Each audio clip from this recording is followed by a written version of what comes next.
Hii ni picha ya juu ya muonekano wa mji wa Morogoro, mji ambao umeendelea kukua kwa kasi kadri siku zinavyozidi kwenda. Ukuaji wa mji wa Morogoro unachangizwa na mambo mbalimbali ikiwemo barabara za lami pamoja na reli ya mwendo kasi. Kwa malengo tulionayo, tunatamani hapo mbele tuwe na jiji la Morogoro. Licha ya kuwepo kwa miundombinu hiyo, bado baadhi ya watu wanaomiliki viwanja katika maeneo ya mji wa Morogoro kushindwa kuviendeleza. Kama umepewa eneo kwa ajili ya kilimo ulime, lakini kama umepewa eneo kwa ajili ya makazi au biashara uhakikishe unatekeleza masharti hayo.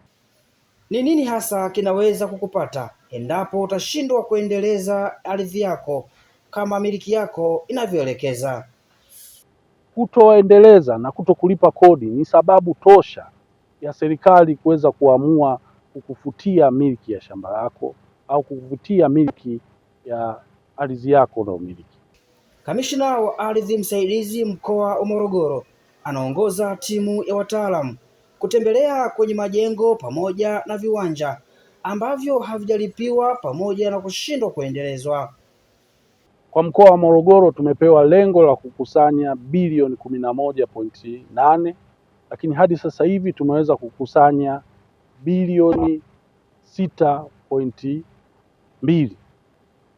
Kwa hiyo moja ya mambo ambayo tunaendelea kufanya katika wiki hizi mbili ni kuhakikisha tunasambaza demand notes au ilani kwa wadaiwa wote sugu wa kodi ya ardhi.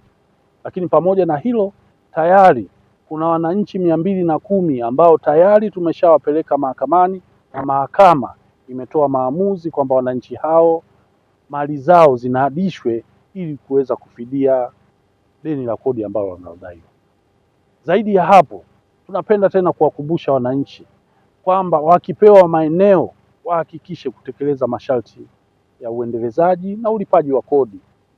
Kutoendeleza na kutokulipa kodi ni sababu tosha ya serikali kuweza kuamua kukufutia miliki ya shamba lako au kukufutia miliki ya ardhi yako unaomiliki.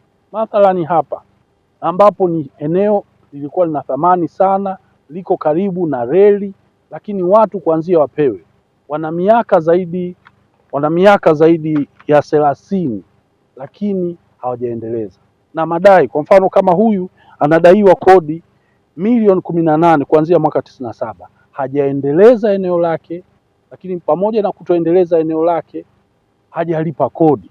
Wale watu wote ambao wamepangishwa maeneo wanayatumia wao, wawasitize wale wamiliki waweze kulipa kodi ya ardhi kwa wakati ili wao waepuke usumbufu, kwa sababu tutapokwenda mahakamani na dalali atapoanza kupitia hayo maeneo kwa ajili ya kwenda kuyanadi, wao waliopangishwa ndio watakaopata huo usumbufu. Kwa hiyo tunasisitiza sana wale ambao wamepanga na wale ambao ni wamepangisha kulipa kodi ya ardhi kwa wakati ili wateja wao wasipate usumbufu. Kwa mfano, mtu anaanza kulima mjini, badala ya kulima anatakiwa ajenge jengo ambalo limeruhusiwa kama jengo la kibiashara, jengo la makazi. Kwa hiyo ni vema kila mtu aliyekabidhiwa kiwanja ajenge kulingana na matumizi aliyopewa, hasa vile vya kibiashara ambavyo vipo katika maeneo mazuri kabisa ambayo yangeendelezwa. Hii hoja ya kutokuwa na nyumba za kutosha za kulala wageni ndani ya manispaa ya Morogoro itaisha. Wananchi wa Morogoro wanalipa kodi vizuri, lakini baadhi ya taasisi katika eneo letu la Morogoro bado hazina mwamko wa ulipaji kodi, ambapo tulitarajia wao ndio wawe wa kwanza kulipa kodi alafu wananchi wafuate. Ziko baadhi ya taasisi za serikali hapa Morogoro hazilipi pango la kodi ya ardhi. Zipo taasisi za kidini ambazo hao tunataraji ndio wawe mfano kwa wananchi wakisaidiana na serikali kuhamasisha umuhimu wa kulipa kodi kwa ajili ya maendeleo. Lakini yapo makampuni binafsi ambayo yanatengeneza faida, kulipa kodi ya pango la ardhi hailipi. Hili jambo sio sawa.